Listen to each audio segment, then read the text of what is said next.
观众朋友你好，我是郭国清，欢迎收看今日新历11月24公视台语台的播新闻。咱先来关心蔡英文总统宣布台湾国际造船公司制造畅水蓝全新的厂房开幕，伊也强调这是国防重要的一卡步。台北市柯文哲市长宣布，12月初一起要补助民众去住市内合法登记的饭店，犹太名额有20万人。在台南遭遇不幸迄个马来西亚的大学生，亲人表示要求台湾国家赔偿。黄伟哲市长也讲会协助对方申请。观众朋友，咱先来看咱的政府一再咧推动，本国就要有能力家己制造畅水蓝。早起蔡英文总统也特别落南，宣布台湾国际造船公司制造畅水蓝全新的厂房开幕。蔡总统也强调讲，这是国防重要的一卡步，大家已经等过伊头一任4冬。这边畅水蓝开工生产，也是守护国家的主权上界有力的表现。请启动。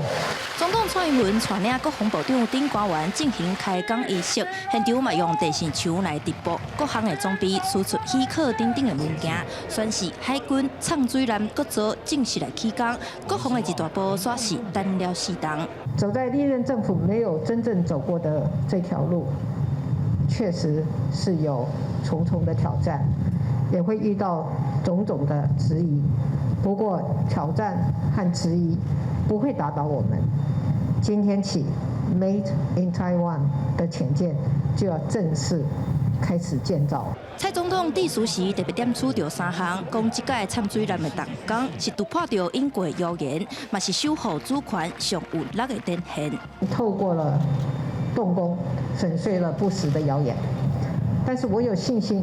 就像永鹰高教机成功首飞的那一刻，所有的谣言都不攻自破一样。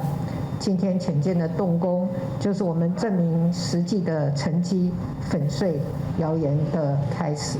回顾畅水蓝的国造，筹备的总经验开超过493亿。第108年5月初，九台船的船单制造的厂房来动土，总算到达会使来起工制船。未来国军的目标，希望2024年第3季制造风玉型的原型舰，会使来落水。2025年会当来海试，按算打造6至8台2500吨至3000吨的制造的畅水蓝，提升台湾国防的能力。搁有后壁就是国军畅水艇专用的厂房，海军表示伊有修造合一，嘛因为地点偏僻，所以未来会当避免着外界偷看到机密的疑虑。请拿式的厂房，根据海军透露，内部空阔。总统蔡英文嘛趁着开幕式进前先到厂房，实则这是希瑞港甲第1段的船单。这届的制造畅水蓝开工仪式 ，AIT 处长嘛特别来出席，替台湾畅水蓝制造提升国防来做见证。记者陈雅文、林玉凯高雄报道。再来讲，早起伫立法院国民党第12摆党务行政院苏贞昌院长上台报告，总是美国猪肉要开放的时阵已经时到日到，派人过去探看肉品工厂的工课，敢有咧安排。苏院长也说明讲，等待国外武汉肺炎来较平静，定就会派人去了解对方工厂的卫生甲安全问题。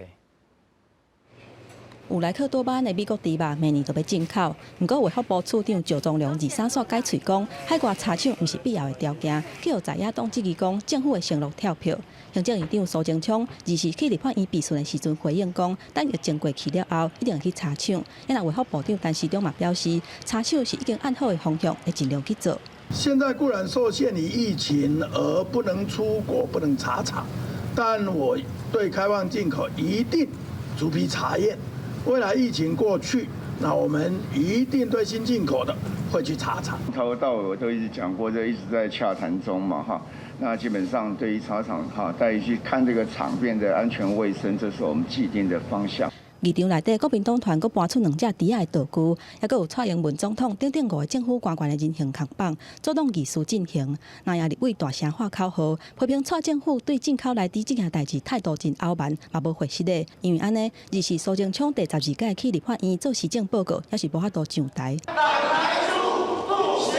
民众党立委是搬出目前无法度伫院会一读复委累积700多件的法案，呼吁拿力停止拍假球，和议事回归正常的运作。我们的提案所有都卡在这里面。我们也决议，好，礼拜5开始报告事项可以先走，但是施政报告对不起。那也按算27未阻挡议案的报告事项，不过强调讲，苏贞昌若要就台做施政报告，都要先核实的。不过民进党立委郑文平嘛指控讲，国民党团只是占领议场，暗时占用立法院的会议室，调开地方党部的会议是党国不分。也让国民党主席江启臣嘛邀请蔡总统辩论来滴，再去由党籍立委去总统府上邀请函。到目前他都没有这个接受，都没有前来，所以我们国民党呢也要代表人民来要求跟他辩论。国民党秘书长李乾亮嘛表示，若是蔡总统无答应辩论，国民党会阁有一波去行路的计划。针对这点，苏贞昌回应讲，立法院的选择都是上好的辩论，批评国民党团头较大心，代志煞颠倒头做。记者综合报道。再来讲，因为外国旅客入境管制犹原未少的咧，台北市的饭店业损害也真重。昨早起，郭文特市长就宣布讲，12月初一起要补助民众来住市内登记合法的饭店民宿，一个人一摆一暗1000，犹太的名额拢总按算20万名，一半要开放给自由行的民众，一半是旅行团的人客。就算疫情转好，但是国际边境也是继续封锁。台北市观光旅宿业失去国外旅客受创真严重。台北市12月份佮推出秋冬安心旅游补助，无限户籍地去台北市合法的旅宿业来住，每一个人补助1000块。自由行加团客开放20万的名额。团客从12月1号开始了，那自由行是从12月24号开始的，一直到明年3月7号灯节结束，你知道吗？大概我们准备2亿的补助费用来支持我们台北市的旅馆业。整个观光旅游产业的产值大概8000亿哈，然后基本上80%以上都是从事出境或入境旅游的部分。那因为在交通部的号召之下，我们就全部在往国里来做一个大幅度的发展。台北市长郭文特强调讲，边境管制真严格，国内日子也是爱过，希望透过这个补助，号召20万人来台北旅游。台北家业股分做自由行补助甲团客补助，来台北自由行伫12月24到明年3月初7，限定平常时每一房会当抵1000块，名额是10万人，每一个人限用1届。团客部分鼓励旅行业者规划台北市2天1夜旅行团，行程包括4个台北相关的指定景点，带1暝过1顿，补助业者每一个人1000块。也就是说，我们只要来申请，我们都会给。那中央有没有禁止，我们就不晓得。原则上要看他们的政策，但是我们不会去限制说你领了中央你就不能领台北市。观光局嘛要伫咧明年2月7到13推出春节专案，甲台北市的旅游家业敢有踏着，到时阵旅游补助中央甲地方敢时间内当选一个。台北市副市表示，台北市无限制，嘛希望中央开放互惠。记者综合报道。我来关心10月28发生对马来西亚来台南读册迄个大学生的凶杀案。昨受害者的亲人出面要求，咱就要判决凶手死刑。因若要请求台湾的国家赔偿，总是若无法度照因的心愿，也会争取引导犯人过去马来西亚审判。行政院苏贞昌院长是强调讲，这是咱国民伫国内犯国法一定会严办。我们真的非常感谢台湾方面。马来西亚女学生命案的死者家属，感谢顶个月来台湾处理后事，台湾各方面提供的帮助。不过，家属23也是透过马来西亚甲台湾的委任律师，要求台湾政府一定要将凶手处极刑，佮请求国赔，也希望学校甲警方应加强对学生安全的保护。在这起事故不会白白的牺牲，我们希望凶手得到应有的惩罚，也是台湾司法界的最高的刑罚，也就是死刑。也希望校方、警察及重视这个校园校外的环境，提升保安措施，提升各方面的警觉性。委任律师讲到，卡处台湾司法和因无法度入关，会透过马来西亚司法定书提出引导要求。不过，根据引导法，他国请求引导的人犯，卡处是咱的国民，应该拒绝引导。对于我国的法治大家都很清楚，国人在国内犯国法，我们一定依法严惩严办。请求引渡的人犯为中华民国国民时，应拒绝引渡，因为我们有司法审判权，所以我们会立即依照我国的法律对这个嫌疑人进行起诉，或者是进行侦办，以追求他的刑事责任。苏贞昌强调，尊重台湾的法律规定，伊非常能理解家属的心情，也一直会实力，一定会严听凶手。记者综合报道。因为损失性命，迄个大学生的亲人伫马来西亚出面，提起讲蔡英文总统家己也有承认凶杀案发生，台湾这边有疏忽，这拢会当看作是政府需要提供国家赔偿的证据。但台南市黄伟哲市长也表示，肯协助对方提出申请，也望法院的判决确实会当下着人民的期待。为马来西亚来台湾读册的女大学生，顶个月28伫台湾去互杀害。学生的家属23伫马来西亚召开记者会，讲会委托台湾的律师代表对台湾提出3项诉讼，包括国赔，佮希望嫌犯会当判死刑等等。嘛强调讲，台湾若袂当满足因的要求，因会无惜一切的代价提出引渡罪犯的申请。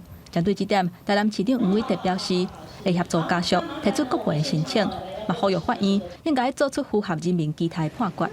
将来会看这个检察官他的提诉书的内容，我们再来决定。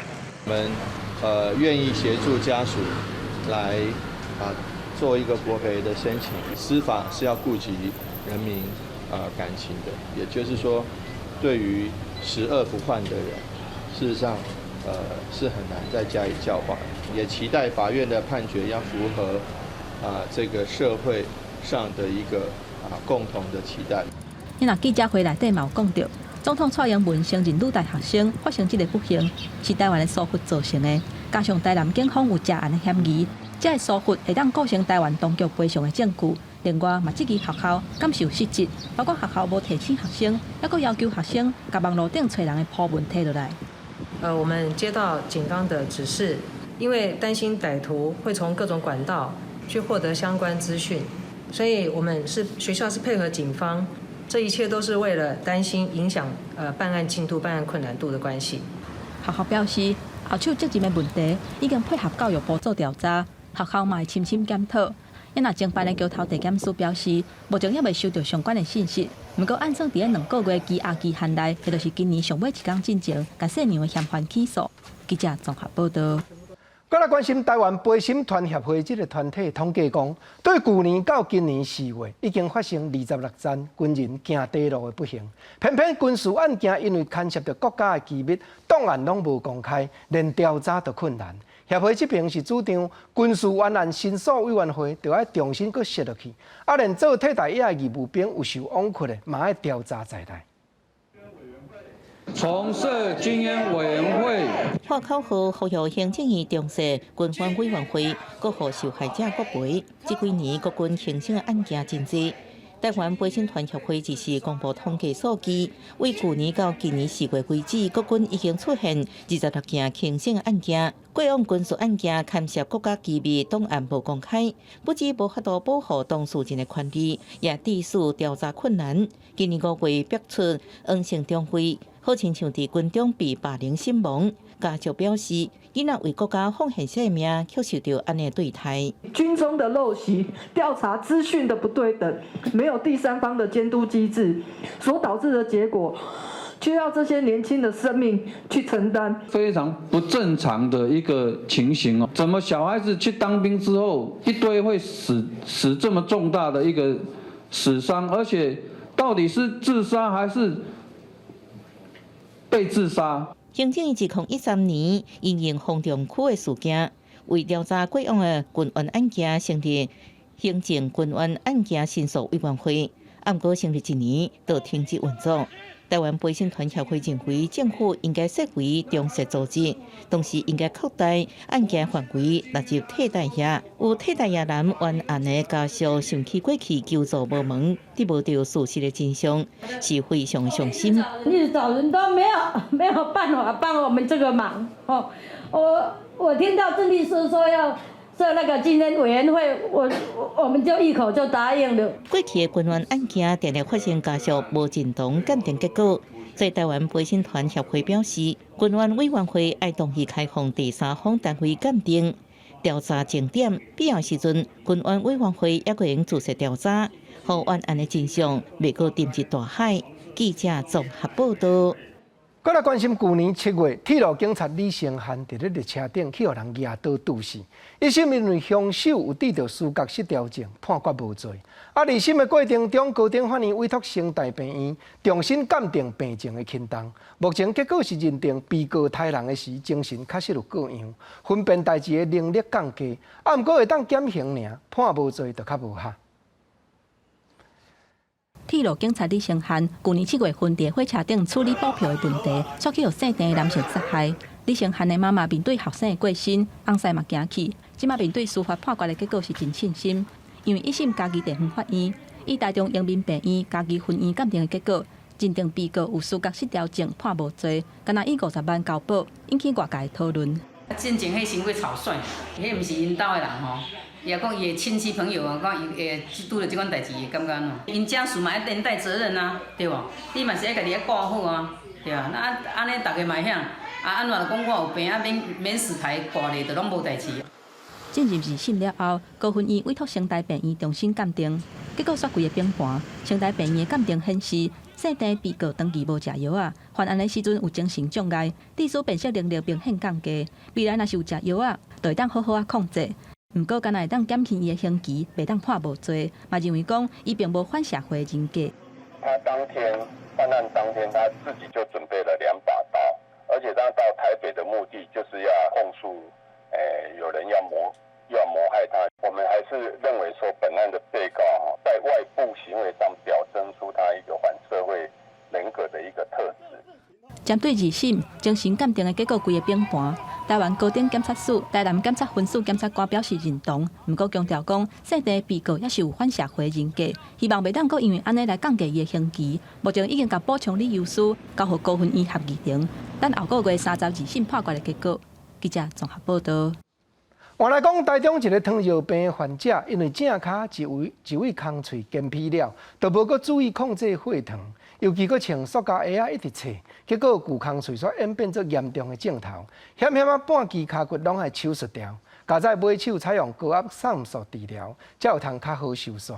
医师也提醒讲，糖尿病患者小可空喙嘛，着要斟酌注意。52岁何小姐讲起切掉的正脚小指头啊，有案是讲到强要哭，但是因保掉脚头骨以下其他部位无去切掉，个因恢复正常的生活，已经感觉真感恩。筋膜发炎，所以才会感染的那么严重啊！因为我是一个很爱美、很爱漂亮的人，知道这件事情的时候，心里也是很难接受。糖尿病患者何小姐原本正脚有一个非常细的空喙，但是好去了就无改管，佮加上生活非常的无闲，无注意到血糖的控制。有一阵仔穿起了塑胶鞋仔过度行路，故伤感染了坏死性的脚底筋膜炎。经过12个空喙的清理，才保掉了正脚其他的部分。一个不适当的鞋距，因为鞋子不是平整，压力不适合，刚愈合没多久，再度刺激，再加上血糖不好，然后造成感染，再复发。营养师指出，糖尿病患者如果身躯顶有空喙的时阵，更加要注意营养的部分，特别是热量的精准控制，才会当对空喙的修复有帮助。足够的一个热量摄取，这时候你在摄取蛋白质的时候，它才会转成，它才会做它比如说建构肌肉组织啊、伤口愈合的一些工作，它才能够完成。何小姐表示，爱水的伊出院了，已经把塑胶鞋仔、甲管大鞋拢送人，或者是单条。医生嘛指出，糖尿病患者唔但爱注意到营养、血糖控制，对小的空喙嘛袂用无注意，而且爱选择脚底支撑性较好的鞋仔，才会当避免感染的风险。记者综合报道。过来关心卫生福利部统计讲，每一天拢有超过2件有囡仔写身裸体相片伫咧网络，互人散布出去的案件。这个受害者虽然有的甲许多人开喙，不过做父母的真侪嘛是敢若会晓骂，甚至有的囡仔唔敢找人援助，煞不幸来对了用骗术拐人交出相片，迄寡犯案的恶徒一再威胁当中。摕智慧型的手机出来翕相，而且透过同性软体分享，伫即卖社会会使讲是真普遍。但是顶日高雄刑警大队抓到一个工程师，利用自动化程式，甲特定摄影网站顶悬的图、文章也是影片，掠去家己建立的网站，提供予付费的会员来看。网站顶悬真侪各种高中生、未成年家己翕的、互翕的，也是去用偷翕黑白来，或者是性交的图片甲影像，还有一个北部大学研究生诱骗81个少女来翕无穿衫的相片。上细汉的敢若8岁。用假照片扮成猫奴，诱骗81名的这个未成年少女，好拍裸照供她观赏。那这个网站里面有超过130万张的这个照片，也有上万张是国中生、高中生自拍或被拍的猥亵、性交的图片。根据卫福部统计，全台湾每天平均有2.300件离校私密影像去互散布，伫网络的快速传播之下，这寡被害人的性文书方便公开检视。若是事尾有7成6的离校优先刷电向家长来要求斗3工，但是真侪家长第一时间选用骂来代替关心，有的囡仔甚至是因为受过惊吓，唔敢对外来要求帮助，才会去互加害者来威胁。他先用诱骗的方式取得像比较私密的照片，然后之后呢，再威胁这个被害人说，如果你不配合我拍什么什么样更进一步的影片，我就把你这个影片散播出去，而导致被害人落在这个漩涡里面。受害的时候千万不要删除任何的资讯，一定要保存证据，然后能够立刻向警方报案。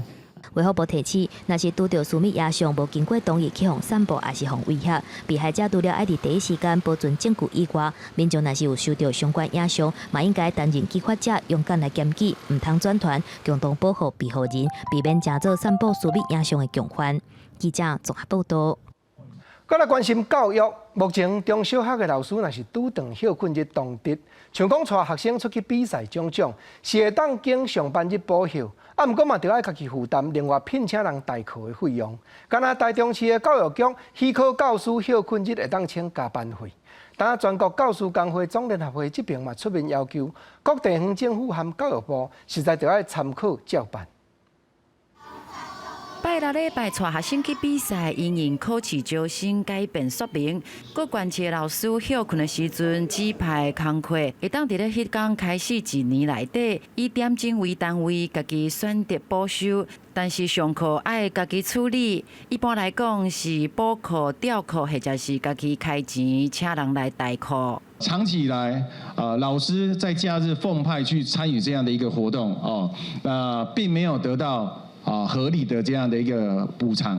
全教总批评中小学老师变做每一个县市政府免费的劳动力。好佳在台中市教育局是行第一步，9月23正式新闻所属的学校明文增加领取加班费，但是加班费的计算甲一般的劳工也是无同。它的算法就是全薪除以30天，再除以8，就变成时薪。台东县教育处表示，若是要增加加班费，经费犹原是上大的问题。处长林正宏讲，即马会当做的是避免或者是减少老师伫咧休困的时阵去工课。我觉得开放6日，你就是可以，你如果不想要来听这个，或者不想参加活动，你就尽可能就可以不要来。其实现在就是可以落实行政减量的时候。全教总表示，增加加班费，学校甲地方的教育局会更加去思考这个活动敢有必要，落实行政减量，呼吁教育部甲地方政府负起头家的责任，并有算底咧做。记者小新志明台北报道。再来讲，国立东华大学的寿丰校区占地200几架，学生多数拢会伫咧校内骑奥多摆出入，但校方已经要到测速的设备落去翕相，结果却引起大多数的学生反对，讲若阁有超速的罚单，敢会去影响到毕业的手续。尤其学生会这边也讲，学校根本都无邀请因去行政会议探讨过这件代志。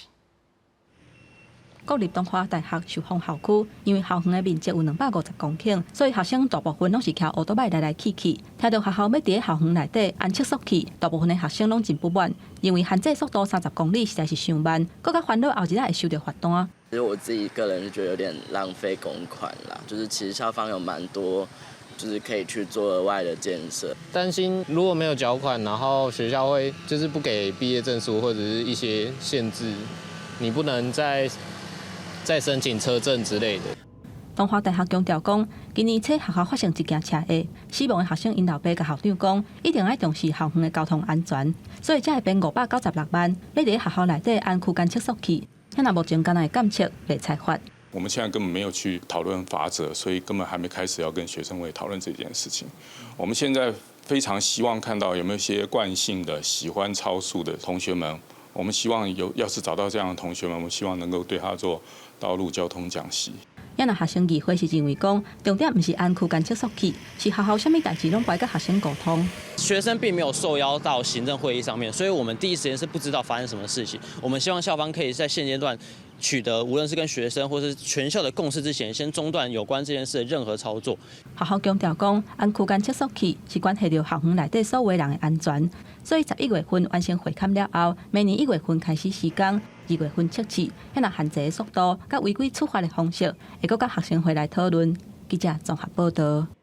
关心国际，先来讲美国联邦政府主管顶下任总统交接这项业务的总部署，已经正式通知民主党提名的总统当选人Joe Biden，会当开始交接政权。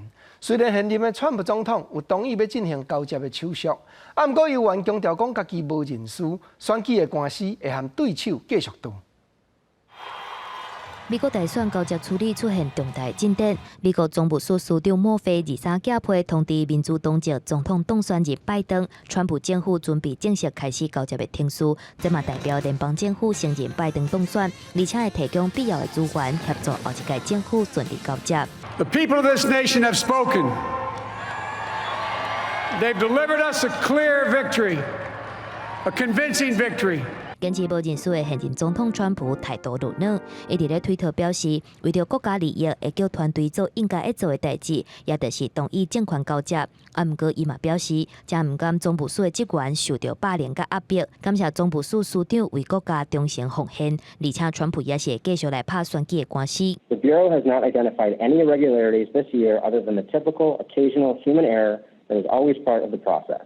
Overall, we had an extremely well-run and secure election. 不过目前为止，各州选举诉讼的结果大部分对川普不利。密西根州选委会23以3票同意，1票弃权，正式认证拜登胜选，摕到这州16张的选举人票。其实拜登原本伫遮得比川普关买15外万张的票，但是川普镇压也是想要并撇啦。不过目前看起来是无啥可能。记者综合报道。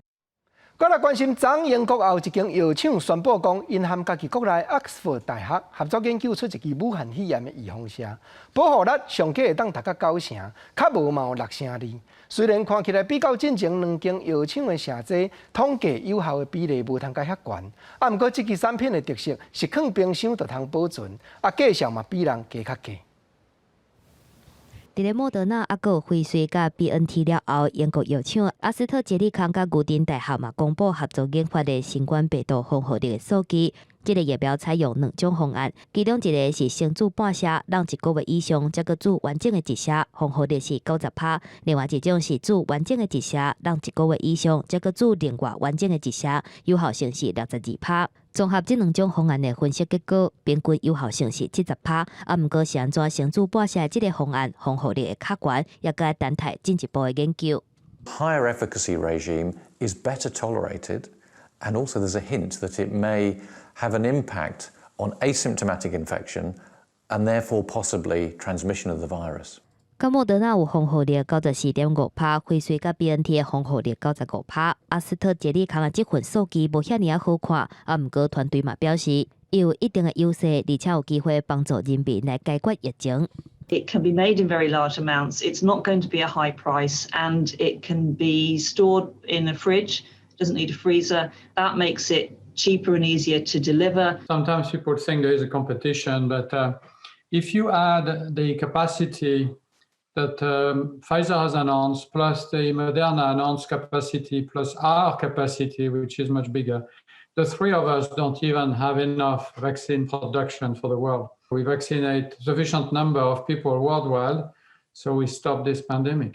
阿斯特捷利康表示，会替英国生产2000万剂山庄的疫苗，不过需要增管。到明年3月份进前，会伫咧全球范围以内提供3亿剂，每一剂卖4块至5块美金。根据彭博社的报道指出，伊可能是目前上俗的疫苗之一，对较善食的国家是一个真好的选项。目前辉瑞甲 BNT， 还有莫德纳所卖疫苗，大部分拢去互妇孺国家先订去。记者综合报道。再来讲，昨英国首相 Boris Johnson 也宣布讲，包含首都伦敦在内，英格兰这片地区的封锁令，12月初2就会解禁。不过公共场所嘛是袂当汇集超过6个人，是讲运动的健身房甲多数形形色色的店头，拢通搁再重新开业。若体育馆内底大型比赛，也通开放，甲观众入去现场观战咯。伦敦多年的店拢无开。原本6日的街仔路是无看到什么人，因为英格兰拄11月初5开始实施封城的措施。不过英国首相强生拜透过视讯方式对下议院提出解禁了的政策，拄12月初2开始，英格兰改登去3级疫情警报系统。From next Wednesday, people will be able to leave their home for any purpose and meet others in outdoor public spaces subject to the rule of 6.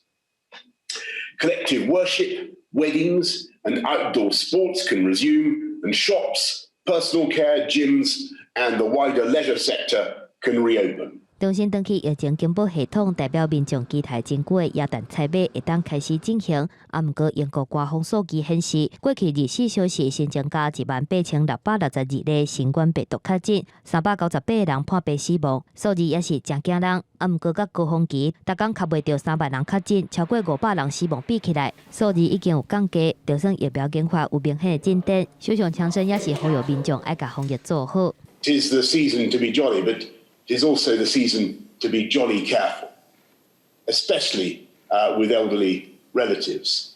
And working with the devolved administrations, we will set out shortly how we want to get the balance right for Christmas, and we'll be sending that out later this week. 封城解禁了后，民众买当有限度的参加户外体育比赛。到时阵，英格兰风险上低第1级地区会开放上济4000人入场，第2级地区买当开放2000人入场。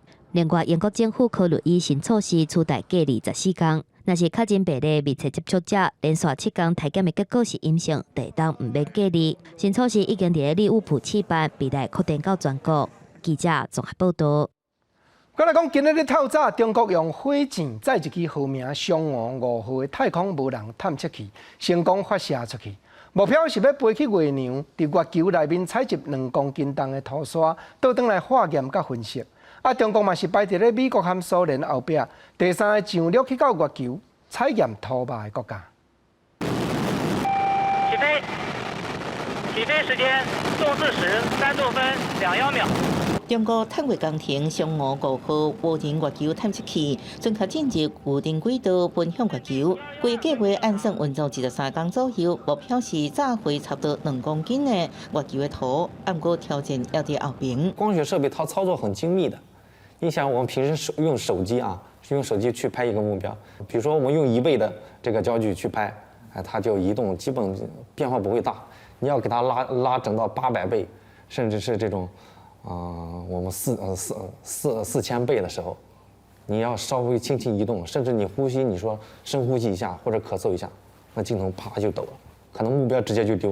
嫦娥5号探测器是中国目前研发制造上复杂的航天器系统，由轨道器、返回器、定律器、上升器4器15个分系统组成，也是发射重量相当的月球探测器。定律器承载上升器以一定的速度安全定律，伫月球表面自动采集样本，佮完成封装。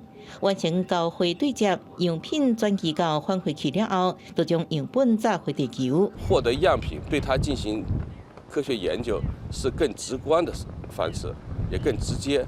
而且在地面的研究，它的仪器会更加的多，手段会更加的多。月面起飞、月球轨道的交会对接，以及高速载入地球这几个环节，是我们所关心的最大的挑战。 这摆任务是中国探月工程3步中的最后一步。嫦娥1号的任务是实现世轨探测，嫦娥3号的任务是实现登月探测，而嫦娥5号的任务就是月球表面无人采样，搁登去地球。假使一切顺利，嫦娥5号按算伫12月中登下地球。中国也正做美国、苏联了后第3个登陆月球采样的国家。人类顶一摆安尼做已经是44年前。 记者综合报道。我来关心分家南地方的消息。目前婚姻官柳丁已经咧大出，是讲今年因为雨水较欠，细粒果的比例是加真悬，产地绩效也无资本按算的好。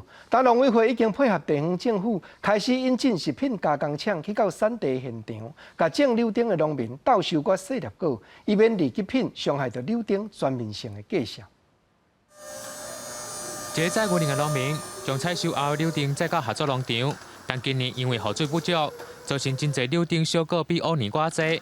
为着要稳定柳丁的绩效，农委会启动柳丁收果收购加工，农民希望安尼会当稳定柳丁的绩效。咱只狗就是爱翻过阮的台啊，爱用地磅磅就好啊。有在收较细粒的，你甲较细粒，因原本较细粒的绩效就较歹啊。咱即摆收起来了，价格小颗的至少会比较稳定一点。对农民，如果说像这种小颗的居多的农民的话，它的价格就会比较高一点。农粮署表示，今年受到气候因素，柳丁生产的状况小果较济，为了要帮助农民针对小果销售和企划，农粮署启动相关的收购措施，由地方政府评估产区的状况，做一个收购启动，但绩效需要由双方来合意。执行的期间，跟收购加工供果的单位跟加工端的这个单位，他们的价格就由双方去做一个合议的一个契约。那我们希望透过这样一个措施，能够协助农民，让他有一个比较好、一个比较稳定的一个收入。文管府农业处就讲，今年柳丁的种植面积大约15公顷，目前的绩效看品质，维持在每公斤16块至25块，但今年收果较济。为了要稳定柳丁的绩效，马一定广告来找加工厂，会当到产地来收购加工果。记者为您报道。再来讲，台南市有环保团体指出讲，北门区罗德高家的太阳能供电厂开发案，已经影响到养饲的渔业。7股遮嘛有发生臭树啊换代太阳能板要种电的事件。但证人就表明，绿色能源发电用意是真好，总是嘛要注重地方的民意，甲兼顾大自然生态的保护。若无就无采讲。生态热区暂缓开发，但是呢，业主伫6月份怪兽赛、拖球赛入来开始学啊！我问伊鱼走倒啦，你别讲赔偿啦！为北门罗德高的太阳能供电厂开发，讲到在地养殖产业，佮点出7股臭树啊种电等等的争议。台南环保团体质疑讲，政府想要发展绿电，又佮欠相关的配套，致使台南沿海这种种电案的工程开发，互环境佮生态牺牲太济。替代核电，但是要符合程序，你要去尊重乡亲。承诺讲生态热区要暂缓了，结果你现在又欺骗这个乡亲，又去动工，伤害已经造成了啊，怎么回填？好，然后我要强调的就是说，红树林或是那个造林地，它不是废地。以7股做例，无论是自然生长的红树林，也是人造的杂红林，拢有防沙甲挡风等等的作用。无应该为着发展绿能去臭树啊种电，建议要用生态工法来进行，而且做生态甲社会检测。周界的部分，那一些就不会去动它。那另外其他的部分，尽量用移植的部分。如果有一些目前在隔离区比较稀疏的部分，就用移植的方式到隔离区。如果有违法施工的部分，其实就会罚他，甚至就是向台南市政府，且要求他现在先停止的影响比较好的。那在这个电厂开发过程中，我们希望把那一块做得更好。台南经发局指出，目前有一寡地基已经拍好势，不过整体的工程已经暂时冻点。立委陈昭华指出，后续会阁开协调会来进行相关议题的讨论。记者综合报道。换来看，台东县的往来雪茄已经要大出，英国往来雪茄销中国上介济，一年当拢有10000多吨，总是出口农药的检验愈来愈严。但农委会台东区农业改良场近来就开发出一款石灰硫磺合剂，这毋是化学药方，若是过煮过了后用来除往来雪茄丛，是会大大减少病虫害的酸糖。往来雪茄即马已经开始结籽，农民调节产期第一阶段果实已经拢保护地啊，预计后个月采收外销。外销量上大的是中国，超一年10000多吨。不过中国对农药的检验是愈来愈严格。出口的这个凤梨世家上面因为药检的部分也相对比较严格。政府即马全力推广农民减少使用农药，其中一种18世纪就咧使用的非化学药剂方法，煮石斛甲硫磺的混合剂，用伫咧其他的果菜类，会当防治病虫害。台东龙街道今年嘛伫咧往来设徛的果子园内底，试验组织将石斛硫磺合剂，发现讲买当有效防治往来设徛的各种病虫害，叶仔佫发较青翠嘛佫较大。它对虫跟病都有一定的预防的效果。那我们今年就是特别发现它对叶螨类效果很好。以前的看得到哈，就是说那个很多害虫的那个密度会降低很多。王志伟讲，石斛硫磺合剂比例是1分石斛，2分硫磺，水量是10杯至15杯。配布是伫咧香滚的水，先加入硫磺辣的，这个倒石斛辣的煮40分钟左右。冷下了会变做红色的，得当摕来厝。啊，毋过因为石斛的产生热，敢若会当伫咧加温的透早，也是尾仔时阵来使用，避免伤害到果子树。记者综合报道。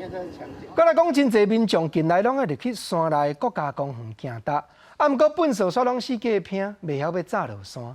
但民进党的立委何志伟就指出讲，现部的国家公园法查到粪扫乱处弹，结果敢若处分1000块，上好是爱提高刑罚，甚至主管机关也听好甲查到的粪扫，寄转去当事人厝内表示执法。野鸟去互塑胶落啊填掉的无法度飞，山林内底碗盘甲粪扫拢走出来。因为疫情，民众无法度出国，改为山顶去。毋过煞造成新的生态问题。因那里长是怨叹讲，粪扫逐工安怎清都清袂了。说真的，你要去抓根本没有办法，因为现在的丢的垃圾的人都很聪明，他们是不会留下任何字迹的。你完全找不到。民进党立委何志伟甲上顶粪扫的报告交予营建署的代表，讲真侪民间团体发起的净山活动，10年来伫咧国家公园用手捡超过22.5吨的粪扫，毋过从106年统计到109年10月份，乌白蛋粪扫违反国家公园法的人，真正有采发的，敢若有12件尔。在国家公园里面丢垃圾，1000块有找哦，但是你在发展观光条例风景区呢？5000块到100万。今天这个记者会，希望把罚则把它拉平，把它拟平，让它一模一样。建议要加重罚款才有效果。营建署回应讲，从民国89年开始，就订上国家公园法修正草案，不过因为届期无属性的规定，一直无完成法则相关的修订。这届内政委员会在10月初5摆审了后，营建署已经3届调集相关的单位来研议。未来依违法的情节会处新台币3000到30万，另有刑罚会加处3年有期徒刑或并科新台币1万元的规定。家己的粪扫家己炸落山。何志伟建议讲，营建署若是查到乌白蛋粪扫的人，应该要甲粪扫寄去当事人因的徛家或者是公司，才会当阻挡民众污染国家公园的情形一再来发生。记者综合报道。再来关心天气，今日因为透东北风，温度有较降。中央气象局也提醒讲，拜3、4会阁反烧热。啊，毋过礼拜5又阁有一阵愈强愈猛的东北风来挖近，会连烧煞寒到下礼拜。啊，气象局这边嘛估计讲，今年的冬天普遍会较大冷，雨水无通落介济。今年9月份到11月份，台湾的平均气温比正常值较烧热，创有观测记录以来的第3高温。啊，毋过所落来的冬季气候受到反省的现象影响，预计温度会接近正常值，较明显的低温会出现伫咧1月份。啊，若是规个冬季的降雨量预计会是较少。气象局嘛提醒，今年6月份到11月份，台湾的降雨量敢若气候平均值的6成，所落来冬季的雨量较少，全面爱继续来对抗酷大。目前反圣婴的情境来看呢，最强的反圣婴的时间可能是在今年底到明年初这段时间，到明年春天之后呢，才会慢慢的减缓。那它在减缓过程里面，其实对我们台湾的影响还是有可能会产生雨量偏少的这种情况。啊，若是24、拜日受到东北季风影响，各地气温降低，气象局嘛针对花莲、宜兰啊，有台东地区发布大雨特报。拜3到拜4气温会暂时较烧热，到拜5更有一波较强的冷空气流入，而且嘛会挂水气，北部、东北部湿淡的感受会真明显。星期5开始另一波比较强的冷空气影响，我们是预估是东北季风的强度，到时候各地的温度就会感受会比这波来得更冷。凉或冷啊，当然北台湾的影响最为明显。我们预估在周末的时候，北部、东北部的高温只有19度、20度左右。南部地区伫礼拜6暗时嘛明显感受到气温降低，气象局提醒民众，这礼拜天气变化真大，要注意加穿衫。后礼拜开始正式进入寒天，冷空气会直接落南，会当开始准备寒天要用的物件。记者综合报道。原来讲桃园市内已经有超过8成的村里开始咧推动排碳量较低、环保的建筑方式，外靠太阳能、风力发电，还佫有雨水回收再利用种种，尽量要推动绿色家园。按算起来，一年大约会当减排放10吨左右的碳，改善的应效看起来是真会知。伫传统灌溉水车加装水力发电系统，强园区照明加灌溉系统用电，抑搁这砖仔做的便所，壁顶悬插玻璃管仔增加采光，也靠太阳能风力发电，家己发电家己用。特别的是，由12个国家、21位国际职工透过工作换大的方式起的。环保厕所，这个是。有波兰、瑞士、马来西亚，还有本国的青年合作打了500片的土砖，合力建造而成的。新竹区保定里农村生活体验园区发展低碳永续10年，未来打算申请环境教育设施场所认证，要开环教课程推广永续生活。桃园今年有超过80%的行政里加入低碳永续家园，6都上济。8里摕到上悬顶级银级认证，80里摕到当级认证，成绩是非常的好。桃园市辖下的这个邻里呢，参与这个低碳永续家园的参与度呢，已经突破80%哦。那另外就是我们取得最高等级银级认证的这个邻里呢，有达到8个。桃园市推动低碳永续真侪年，有立厝顶、社区农园资源回收佮利用，也有喷气化加设雨水毒流佮利用系统，这有在地特色的低碳绿色家园，估算一年应减少10吨碳排放量。记者综合报道。个人讲，早起有立法委员和女性团体做伙出面，表示讲政府忙要鼓励民众囡仔加生育，毋过突然有新的负责人产前检查的预算偏了就真不足。众人也望讲产检的补助都要提悬来到12摆，超音波检查嘛要补助3摆，安尼才有通真正照顾到母亲甲胎儿的健康。少子化已经成做国安问题，今年因为疫情情形搁较严重。根据内政部上新的统计，今年前10个月新生儿出生的数目是13.3万多人，有估今年底总出生数恐惊只有16万人，创历史新低。有立委批评政府当年对产前检查预算编列无够，比如自2021年产检预算是3.9亿。平均分配到每一位产妇身上也无到2500，显示政府无重视少子化问题，也无先照顾产妇甲胎儿。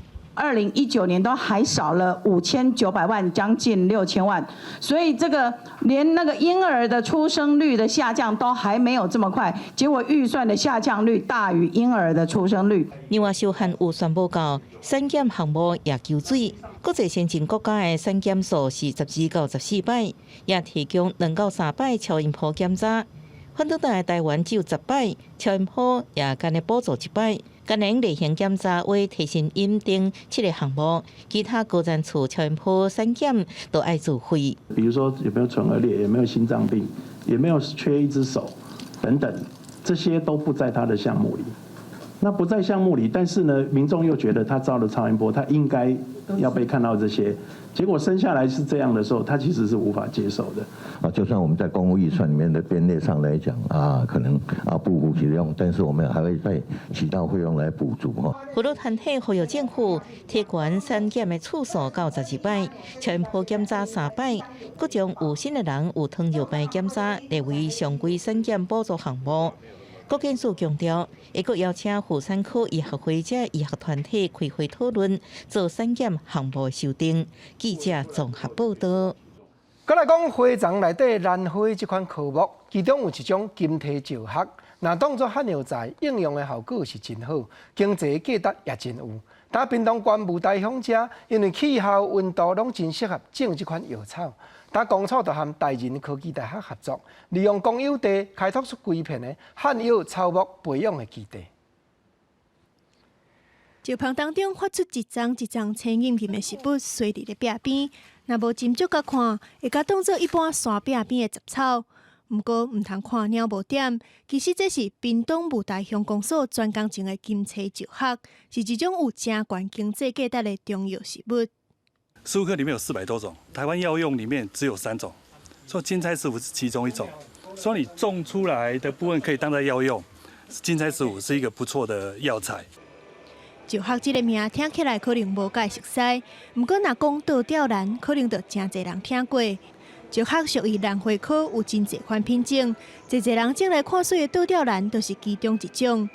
金钗石学自秦汉时代《神农本草经》就捌互列做上等的药材，因为雾台气候甲海拔环境，正适合种金钗石学，所以乡公所甲台仁科技大学合作，希望会当打造中药食物的培育基地。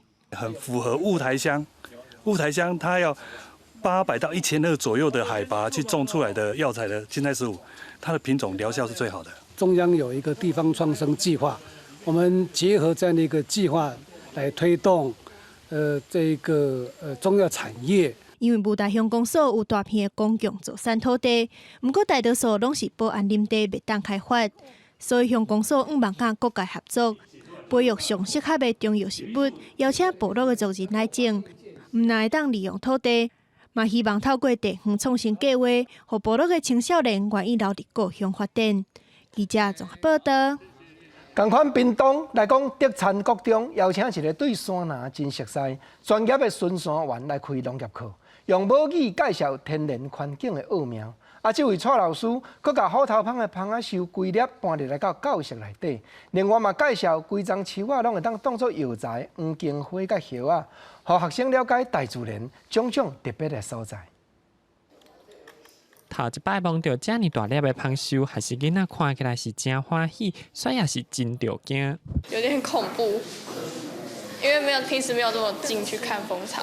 它虽然是一个死的，就是它已经其实摘下来的那一种，可是我还是有点恐惧。德产国中邀请对山内环境真熟悉也专业的巡山员来开设农业军课程，那课程中用母语介绍，也让学生感受自然生态甲农业生产的关系，激发学生对大自然的好奇心。就是茶叶的味道学生试食一道虎头蜂的蜂收，透过课程已经袂阁着惊，不过带心态强调树的树龄，也是一款起虎头蜂的蜂收材料。那个蜜蜂的爸爸妈妈很辛苦，他们要喂那么多，一直对哦。那蜂收，古早来规丛树啊，拢会当做药材的布姜的花甲叶啊，加蒸馏做布姜精油露，互学生食看卖。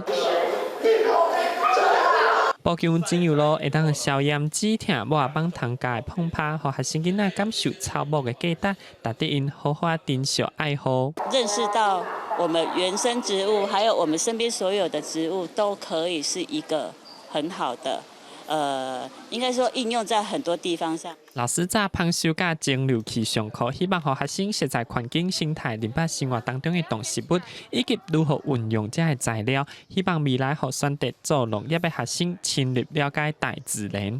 记者综合报道。再来讲台北的故宫博物院，这站当日咧举办女性形象再艺展，内容就是整理出过去中国5个朝代70几件艺术家的作品，内底有女性书法家的亲笔字，也有无同款时代的女性种种特别的形象。望民众用新时代性别平等的眼光，重新来了解这挂艺术品文化的内涵。这是中国元朝女性书画家管道升用楷书、行书、草书3种字体写的批信，来卖单位这张批信，看到中国古代记出来传统。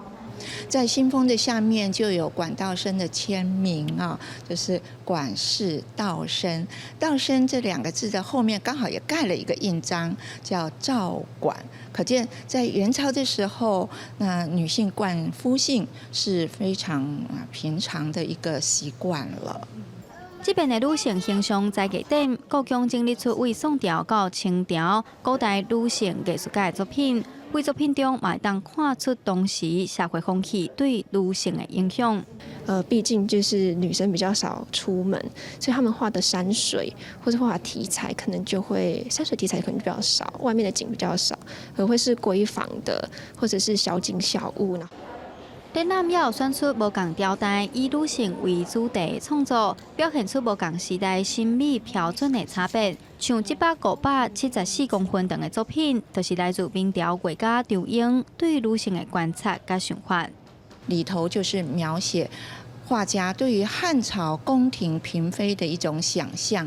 不过，因为画家本身是明代的人嘛，所以呢，在这件作品里头也传达出仇英对于明代女性的观察跟展现。主办单位希望透过展览，和民众用新世代立场角度，进一步了解古代女子的处境甲心声。同时嘛，安排系列讲座，邀请专家学者分享女性形象代表的文化意涵，期待大家用开放的心态讨论，和社会中的性别关系更加和谐。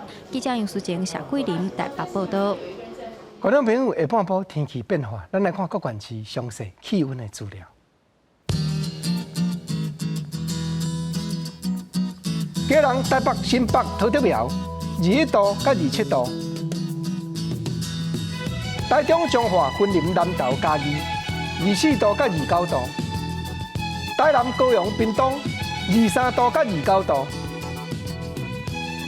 宜兰、花莲、台东21度到25度。